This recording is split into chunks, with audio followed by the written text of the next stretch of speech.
Welcome back to the Trellis Podcast. We are in week 8 of our More Like Him series, and this week we are exploring what it means to live as the people of God through the practice of generosity. Each week we dive into how our stories fit within the context of God's story. We talk about how to stir up our affections for Jesus, how to awaken to the Spirit's work in our growth and maturity, and discover why the community of faith is absolutely essential to the entirety of our life in Christ. In our time together, we walk alongside one another as we become more like Him in our thoughts and desires, our attitudes, and our actions. Yeah. And today we want to look at what it means to live a generous life, but not just with our finances. Mm-hmm. We want to talk about what it looks like to be generous with our overall posture of our hearts toward God and toward others. And this week's podcast goes live in the middle of our Global Vision Week for our church body. This is an annual thing that we do as a church body. And this year, along with our More Like Him series, the mobilization team has themed Global Vision Week around serve like Jesus, to serve like Him. So we will link in the podcast notes where you can visit to learn more about how you can serve our partners and how to pray for them this week and throughout the year. But our mobilization team not only does work with our global partners, but they also do a lot of work with our local community, our partners, and finding ways for our church body to serve alongside our global and local partners so that we can continue to grow in the way we're generous with our time, with our money, with our hearts. I love that, Krista. Well, oftentimes when we think about generosity in the local church, we think about tithing, and that is certainly an important part of it. And while it is a great start, the challenge, I believe, to our church is sort of to expand generosity beyond finances alone in order to encompass the entirety of our lives in a way that would also impact generations. In just a moment, you are going to hear Krista's conversation with two of our dear friends, Chandler and Geogy Thomas. Geogy serves as a provider at Dayspring Health, which is a nonprofit community health center up in Jellicoe. He works to increase access to quality medical care. And I love that he has faithfully served this particular community for over 20 years. And all of the ways that he has seen the goodness of God reflected daily in the lives of those that he is serving. And then Kim has served as an educator for over 30 years. I know she's done that in both a public setting and a private setting. And recently she has opened Emmanuel Community School in South Knoxville. And I love that it is sort of the culmination of a 10-year dream that she has held very, very dear. And she and her team are expanding access to quality Christian education that fosters truth and beauty and goodness found in who Jesus is. Both Kim and Geogy have led deeply generous lives, and that is going to be so evident as you listen in. It's evident for those who know them. And our hope is that their stories will begin to stir something in us, and that those stories will help us understand a little bit better how God has uniquely shaped and equipped each of us to serve generously. Both Kim and Geogy would affirm and want you to know that their service flows from saying yes to sharing God's goodness that has been so freely poured out in their own lives. But before we begin and before we get to their stories, let's just quiet our hearts before the Father and ask the Spirit to make us more aware of His power and presence. And so, Krista, would you lead us in that? Yes. So let's read today from Matthew 6, and let's listen to Jesus' own words as He urges His followers to invest in the kingdom that will not perish. Matthew 6, verses 19 through 21 says, "Do not lay up for yourselves treasures on earth where moth and rust destroy and where thieves break in and steal. But lay up for yourselves treasures in heaven where neither moth nor rust destroys and where thieves do not break in and steal. For where your treasure is, there your heart will also be." So let's take the next few moments to sit with the truth that where our treasure is, there our hearts will also be. And let's ask the Spirit if there are any places where we need to be made more aware of our own tendencies to invest in what will pass away.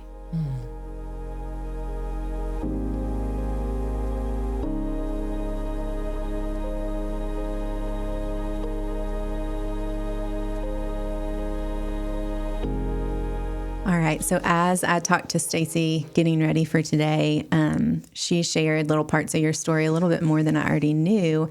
And I think what I loved hearing the most was just how each of your stories, you are leading generous lives out of right where God's placed you in your profession and your family. It wasn't like you had to go look far, right? You didn't have to go do medical missions, right? You're doing it right from where you are already at.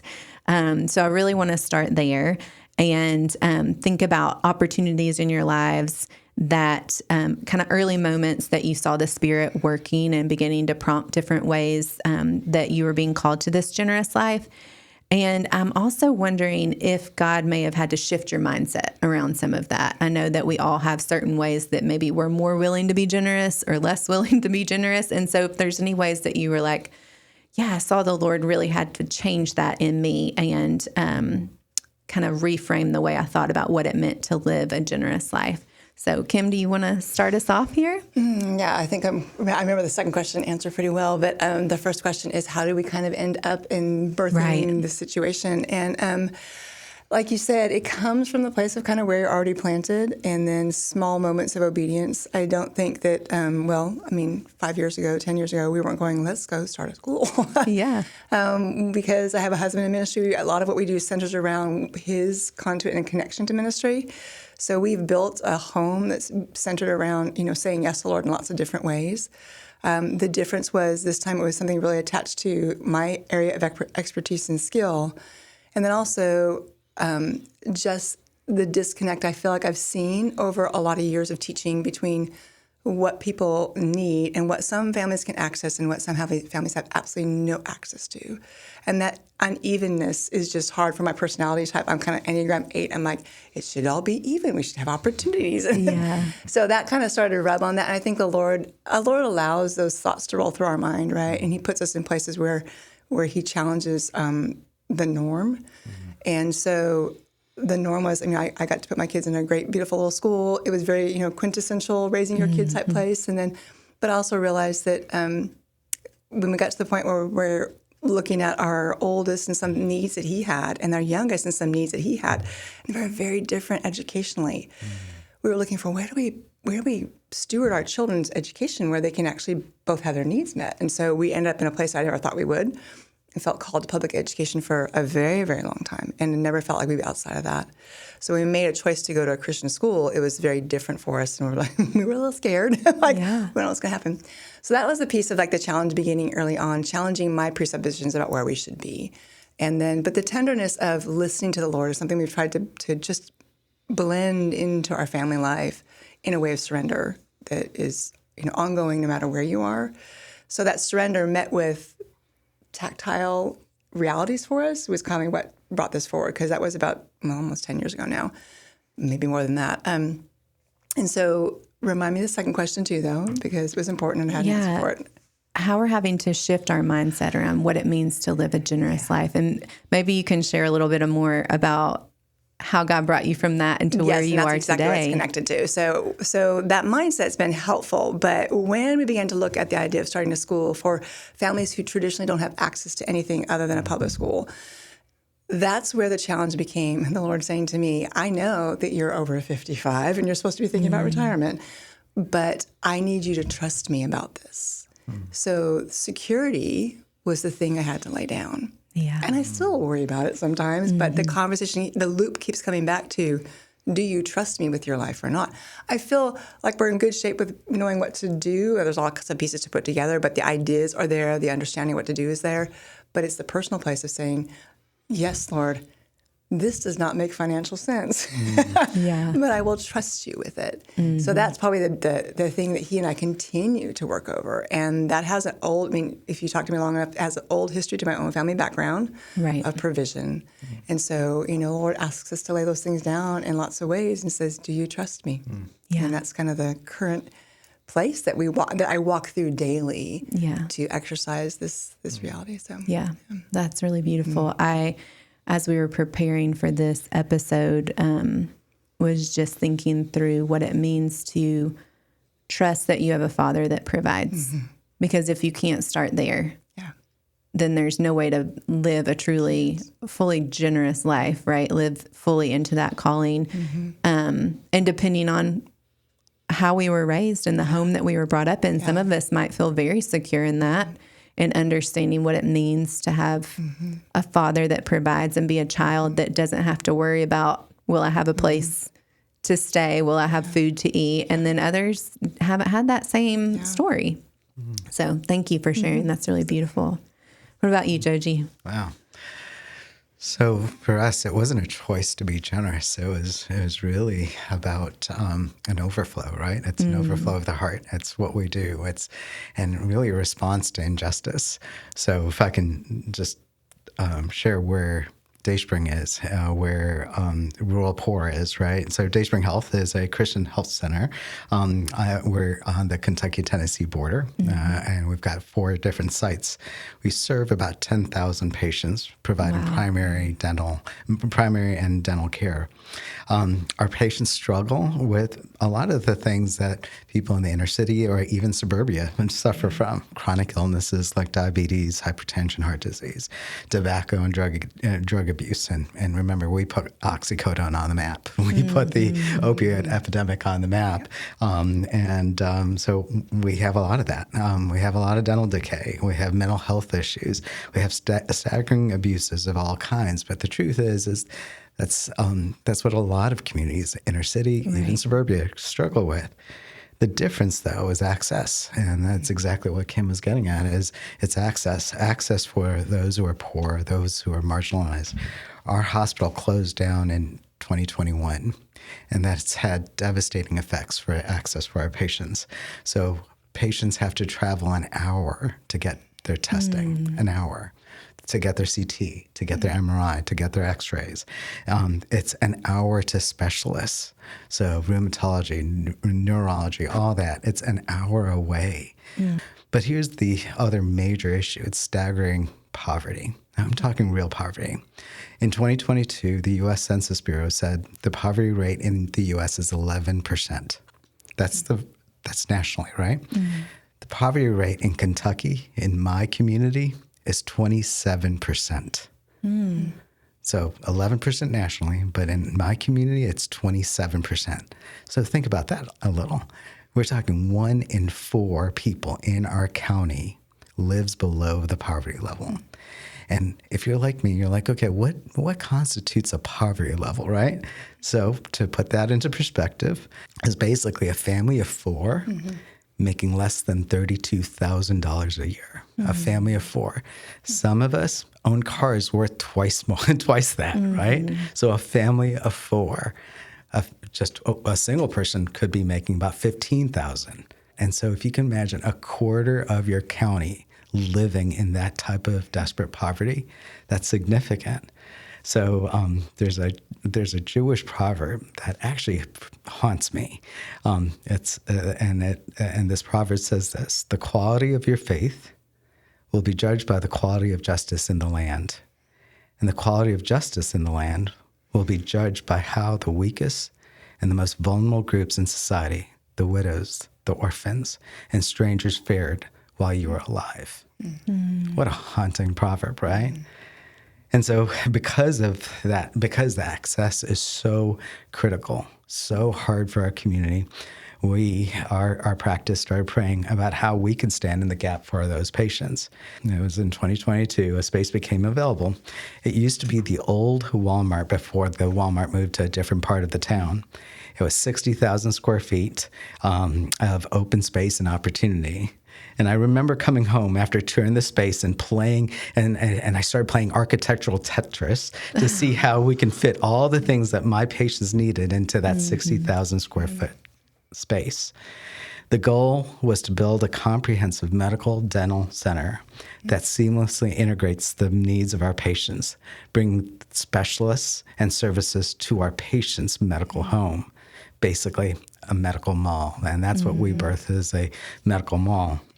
Our hope and vision was to be the clinic of choice, the provider of choice, and a community of hope. We wanted to be a clinic of choice where our community could rely on us for high-quality, compassionate, holistic care. We wanted to be the employer of choice where our staff are valued and cherished and part of something bigger than themselves, something sacred. And we want to be a community of hope where Christ is glorified. Mm-hmm. I'm curious, you touched on something, Geogy, I think at the beginning of your sharing time when you talked about abundance and it coming out of a place of abundance. And I'm curious if there are times in your journeys where you have had to make sure that you've shifted your mindset from that scarcity model to the model of abundance. Because I think it's so easy for us, right, to live out of this place of scarcity and think like, there will not be provision. How can I give that much away of my time, of my money, of my resources, whatever it is? So how have you seen God work in your hearts to shift you to that place of knowing that you serve a God that is going to provide in abundant ways? And then I'm also curious if you've seen places where it's been challenging and you've just had to continue pressing through, because I don't want people to think, this is not the prosperity gospel, right? That's not how things work. We're not promised you give this much and you get this much back. That's not what Scripture tells us. But He does say that He will care for His people and that He will provide. So I want people to understand there is sometimes a cost, and it doesn't always come back tenfold in the way that you think it will. But there is so much joy in it and so much abundance in it as well. Especially in a time where the mantra is work-life balance, right? Work-life balance. I can tell you there's not a lot of work-life balance on the mission field. It's actually work-life mission balance. And I think that's what God has called us to. And we live in scarcity. We live in scarcity. Our patients live in scarcity. Our community lives in scarcity. And so we walk with them in that scarcity. So it hasn't been easy. It's been tough, especially in the coming challenges that we're seeing. So for our practice, initially the charge that we had was we wanted to be the hands and feet of Jesus. We want to be the hands and feet of Jesus, and that's a very doing-based ministry that that if left unchecked, can lead to a lot of burnout, bitterness, and pity for the people that you serve, right? So you got to be careful because it's a good thing to be the hands and feet of Jesus, but there is some caveat in there. Recently, I read an article about Dr. Janelle Getch's, and this article totally started working on the way that I think about ministry and the how of ministry. Janelle Getch's was the Mother Teresa of Washington, D.C. She was a family physician who was planning on going overseas, but ended up moving her whole family to the inner city of D.C. And to take care of the homeless in D.C. She and her family lived incarnationally in the city. They basically lived above the clinic in the middle of the city, serving faithfully for 50 years before she recently passed. But before she died, someone asked Dr. Getch's how she had been able to continue working with such a difficult patient population for 5 decades without burning out. And her response was so simple but so profound. She said, "What surprised us all is how we met Jesus in our patients." One truth that is confirmed again and again in caring for others, not just providing medical treatment, but really caring, we often are led to meet and know Jesus in deeper ways that we could never have imagined. Jesus comes to me in my patients.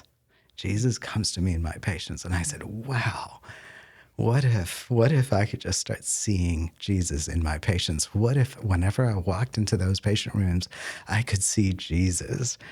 As opposed to working my tail off, being the hands and feet of Jesus, what if I saw Jesus?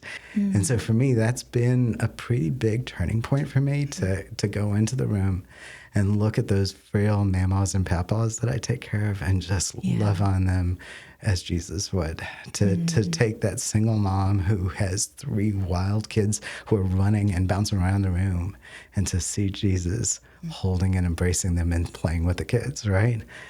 To sit with that drug-addicted mom, that drug-addicted dad who is struggling with dear life, with all their addictions, and to see them as Jesus would. Truth is when we see Jesus and what he sees, what we do becomes an overflow, right, of our hearts in response to the beauty we see. And so that's been it. I mean, you asked, how do we deal with scarcity? We just suck it up and we live in that. But the abundance comes from seeing Jesus and working out of that abundance. Yeah.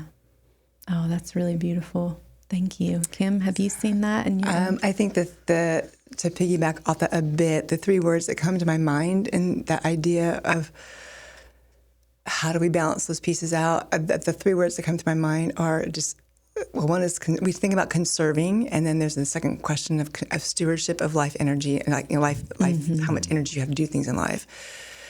And the third one, though, is just the invitation piece, too. And when you talk about seeing Jesus in people, like we frame a lot of our educational format around what's called Imago Dei education. And that Imago Dei, we were talking about this with the potter earlier during a lunch break, and how that the potter even leaves his fingerprints on the pottery. And we often think about Imago Dei education. We substitute the words, the mark of God on you, because Imago Dei can kind of be a high-level word, or it's hard to get your hands around it. But when we talk about every child, every patient having the mark of God upon them, it reorients your thinking, right? It reorients your thinking, and it does call you to the heavenly story. Like, this is not our home. Yeah. The challenge to believe that, the challenge of everyday life, the draw of everyday life is that there's this middle normal life world thing. It's not really there. And it's what we get drawn, even as believers, we get drawn into that. And that, like, we just want things to be easy. And we're broken, fallen people, right? So we're going to bring all that baggage with us, but that baggage is constantly being turned over to the Lord. And so that's the part of the surrender piece in my mind. And I feel like the Lord knows how much energy you have. You know, I think there are times where we have to say, God, this is more than I can do, and you have to step in and give me. So we are in a season like that right now, even in our home and just what we're doing, because we're at the launch portion of our first year of school. And lifting that off the ground is incredible, and knowing where we want to go and having great support. But the reality is there's just hard work that has to be done, right? And then it's constant. We have 14, 15-hour days, and you're probably very familiar with that. So that piece of it, of that season of like deep pouring out, the leaning on the Lord and the invitation from him first, like that cannot be born in a place of a vacuum in your own walk. Right. Like one of the things that constantly reminds me about why we're doing this crazy thing is that I have been well loved, and it comes down to that. I have been well loved, and the Lord has rescued me, and he has brought people to rescue me. He brought people in my childhood to rescue me. And I know what that meant to me. I could hear God's voice in those rescue moments.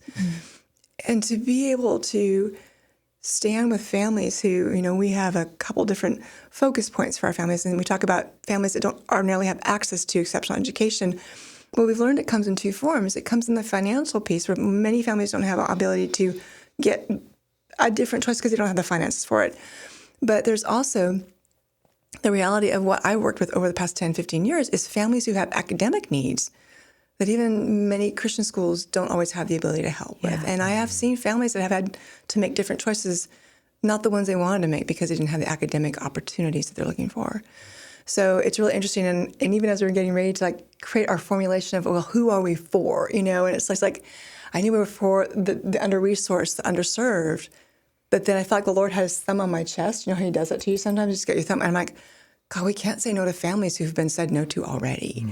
So learning to say it. So all those weird pieces, you know, of pulling together, all it has to do for me is like it's the listening piece. It's the listening that circumvents or puts in its proper place conservancy, like conserving my energy. And it also gives a balance to stewardship. Like God, I believe he calls us to stewardship in all places. Our lives, our energy, our health, what we do with our minds, our time, there's stewardship involved in all those places, right? But he wisely can give us balance. And the reality is, even in these immensely heavy lifting of caring for large bodies of people that need a lot of help, we don't do that alone, right? We don't. And it's like there can be a danger to fall into that. You think you are, but like the bigger it is, you just kind of, I can't do this alone, Lord. And so we were at a retreat this weekend for our launch team / lead team. And I remember telling them, I said, this idea's been floating around for 6 or 7 years in my head. And one of my co-founders is like, we've been chewing on it for 4 years, 5 years. And the last 2 years, the Lord has solidified this team of 10 people in this room who are amazing. And like, they don't get paid. And watching the Lord call to them too. So it really is like we step out and go, this is crazy. In your head, you're saying that a lot. And go, but I think I cannot say no to this. For our family, like we couldn't say no to it, even though it's like, we should be thinking about retirement. We should, all this. And I call, gosh, I feel like as people of God, he says, stay in the game until I take you home, right? But the world kind of says, well, you should save your money up. And you should. So there's all these different things that are a challenge. And the reason why we didn't been able to say yes is because we don't want to live with the no to the Lord. I've already had phases in my life where I've said no to his adventure. And I'm like, I am not going to say no anymore. Even though it doesn't make sense to people here, it doesn't make sense on paper, it doesn't make sense anywhere.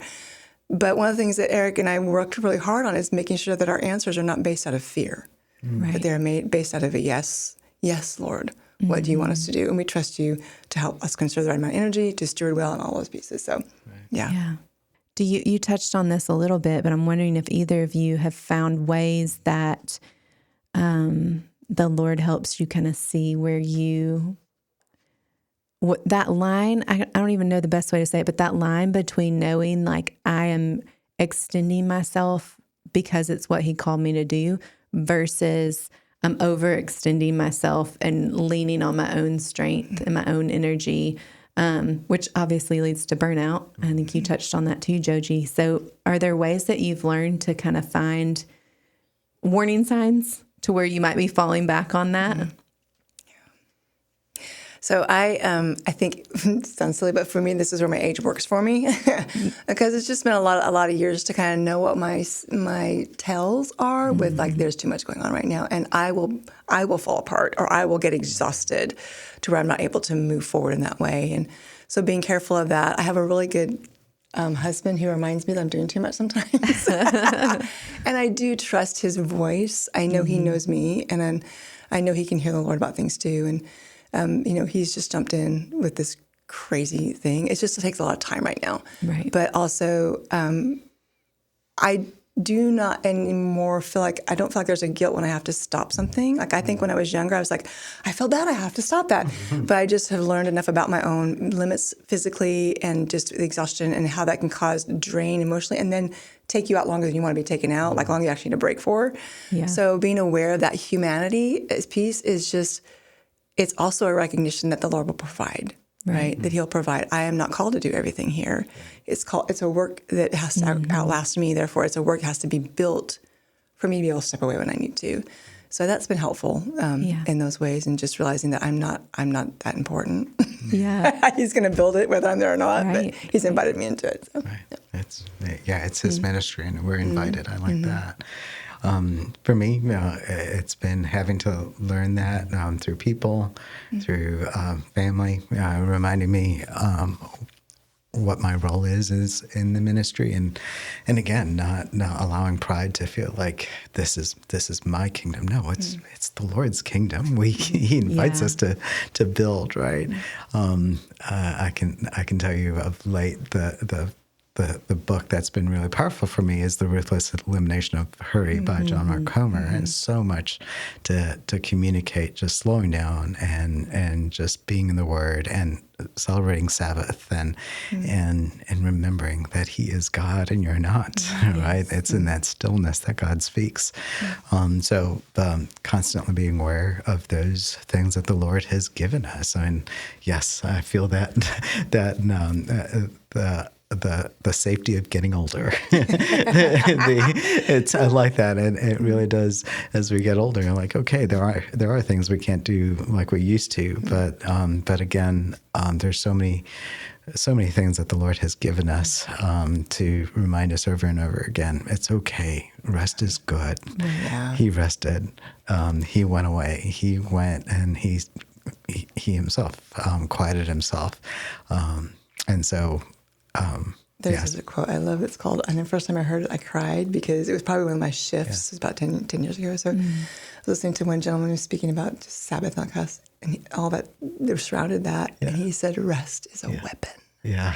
And I'm like, I tend to be fight, let's go. And that makes so much sense to me. I go, it is a weapon. I shall use it. Yeah. And then I think too, in addition to that, is the reality that we are there to pour out the giftings that God has placed, that we've honed over years, into the next generation, right? We want those people to be stable and do what God has called them to do.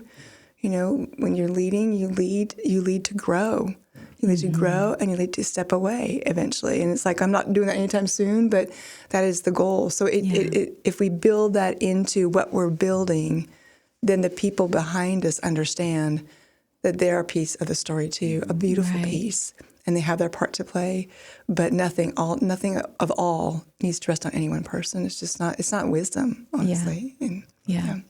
I love that understanding that you're just one piece of the story, and that has such a bigger picture to fill in around you. It's a beautiful picture of the kingdom.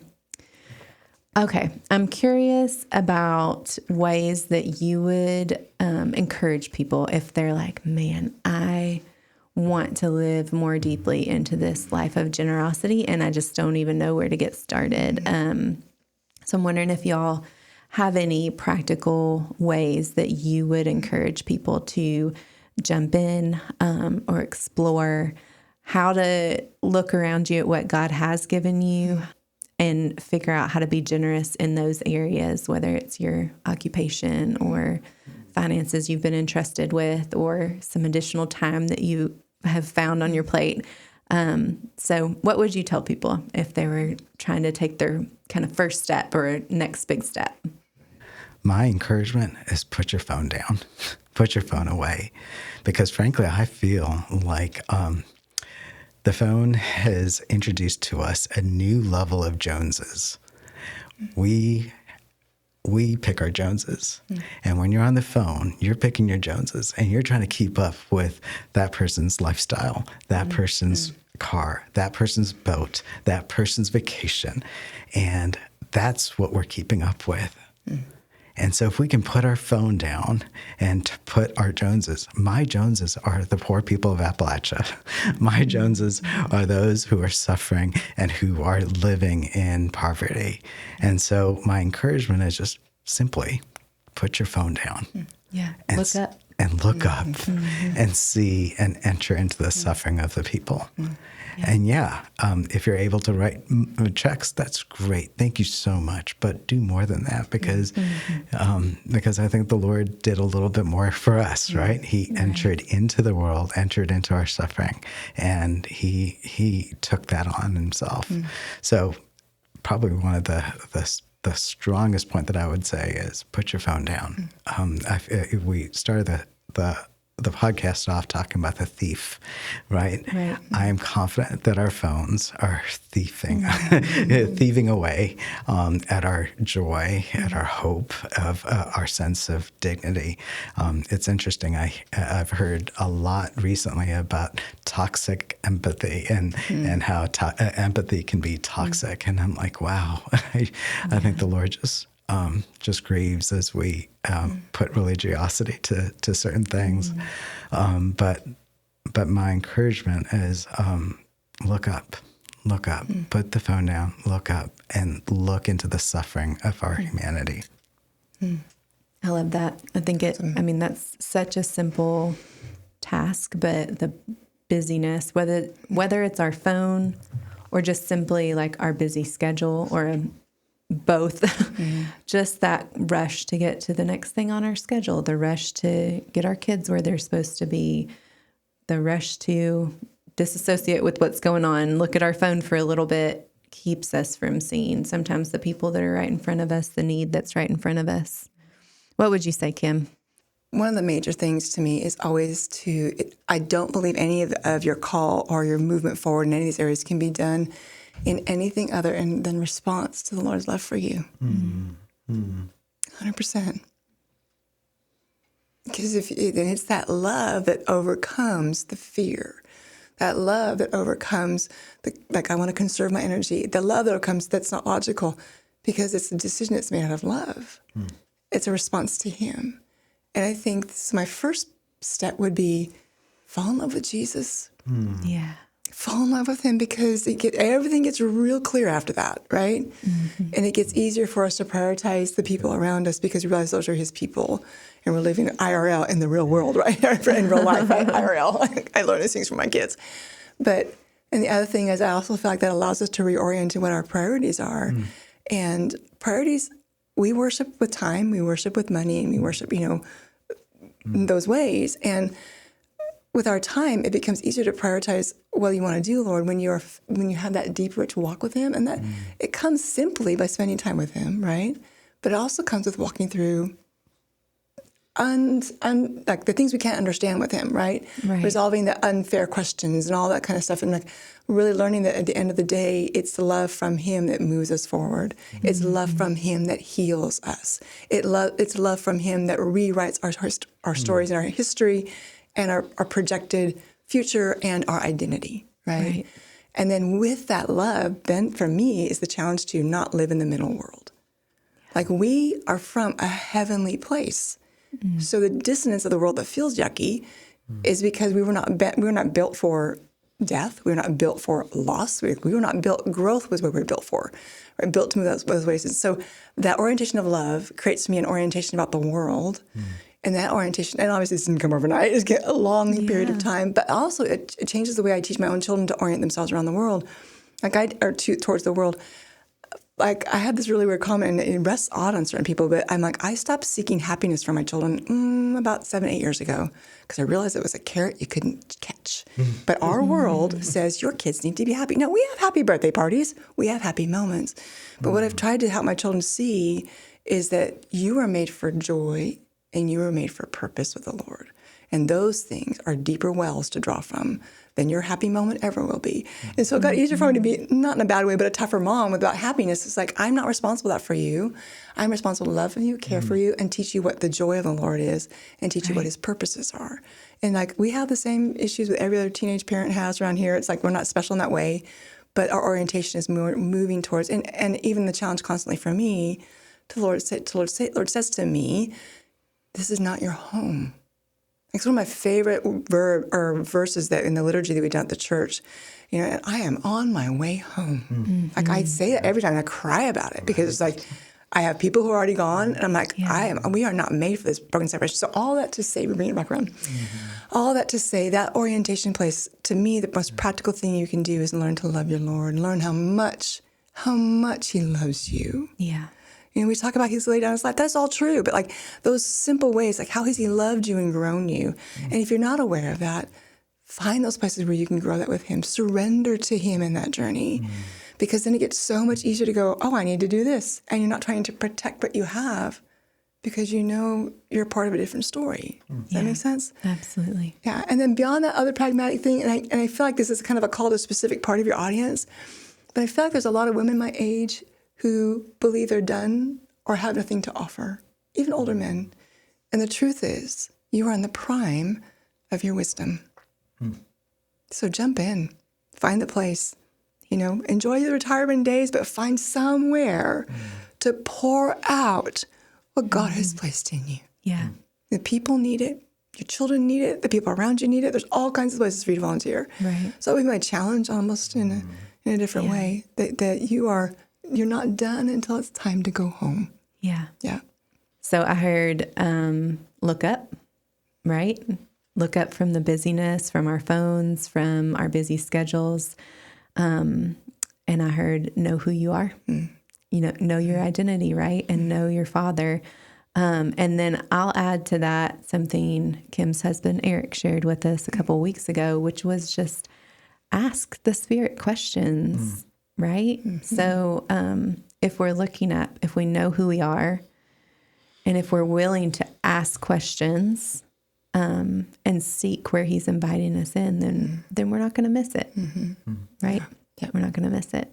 So, all right. Well, we end each of these episodes with a question to our guest. So I want each of you to answer this today. And we base this question on Jeremiah 9, verses 23 and 24, which says, "This is what the Lord says, let no wise man boast of his wisdom, nor let the mighty man boast of his might, nor a rich man boast of his riches, but let the one who boasts boast of this, that he understands and knows me."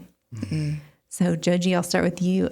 We just want to know in this season, what's one way that you're knowing and experiencing the story that the Lord is writing for your life? Right. So if I can be honest, there's a lot of fear, a lot of uncertainty about the future with the current climate. Politically, the poor, the marginalized are being villainized, right? Funding is getting cut. There's a lot going on, and really the poor are getting poorer. The poverty rate's only going up right now. So I found myself clinging to Psalm 18:2 over and over. I think I've said it every day the past couple of weeks, saying, "The Lord is my rock, my fortress, and my deliverer. My God is my rock in whom I take refuge." And I'm quickly reminded of Isaiah 51:1, where it says, "Look to the rock from which you were cut." Look to the rock from which you were cut and the quarry from which you were hewn. We were cut from that rock. We were cut from that rock, and we get to do that for our communities. We get to be that for our communities, and so there's a lot of fears and questions about the future, and we're just saying, "Lord, come, Lord Jesus, come." But Lord, until then, may we be Jesus. May we be the fragrance of Christ. May we be Isaiah 58, where it says that one day we will be called repairer of broken walls, restore our streets with dwellings. That's our heart's cry for our company, for our clinic, that one day we will be called repairer of broken walls, restorer of streets with dwellings. And I echo what Kim was just saying earlier about, gosh, we want others to join us. Come join us. Be a part of this. Be a part of this countercultural way of living, and be the fragrance of Christ. Yeah. Oh, thank you. What about you, Kim? I think the thing that I'm going to read some scripture too, because what a better way to end, right? I think that constant invitation, and then that when you step into it, there is fullness. There's fullness and joy in a way that you don't expect, right? Like I've watched our families in tears, like you're helping my son, and I didn't think there was any help. And just watching the culture of our students the first year, we were just a little school, but watching God bring the right people that first year, and just watching Him unfold the tapestry, it's been amazing. And it's like some things I'm like, I don't think I'd have done that way, but at the same time, all the hindsight on things is this beautiful 2020, right? And I have very little hindsight right now because we're just so new. But even the hindsight I do have, I can see Him working out what He wants to do, And so I'm looking forward in 10 years from now what our hindsight level will look like. But I do want to read the scripture, and I read it because of the very end has been God's call to me over and over again. Because when you look into hard places, you see a lot of darkness, and it can get overwhelming. And you can go, "What? I don't have enough energy for all that," And then you walk through all the, this is not yours, it's the Lord's, etc. But the one verse that has, and even Eric gave me a necklace last year that has these, how Dwell has like the letters that you remember from the verse. Yeah. So that necklace has this on it. And you'll recognize it. In the beginning was the Word, and the Word was with God, and the Word was God. And he was in the beginning with God. And that's call to this. Our story is not here. All things were made through him, and without him was not anything made that was made. My favorite part. In him was life, and the life was the light of men. And my even more favorite part. And the light shines in the darkness, and the darkness has not overcome it. Amen. So as you're called out, Amen. God wins. Yeah. He wins. We are in a battle, but God wins. Yeah. So join in. Get your armor on. Let's go. Yeah. Awesome. Jump Yeah. in. Thank you so much, both of you. What a sweet gift to hear your stories. And they're both part of our church body. So find them in the halls, friends, and hear more about their stories and ways you can invest as well. I'll close this in prayer. You, O Lord, have called us to a life of generosity. You have filled us to overflowing, and you allow your love to spill out of our hearts to others. As we move throughout this day, open our eyes to where you are calling us. Posture our hearts to gladly be poured out for your glory. We long for more of you, that we might be poured out as an offering before you, and that we might rejoice and be glad. Amen. Amen.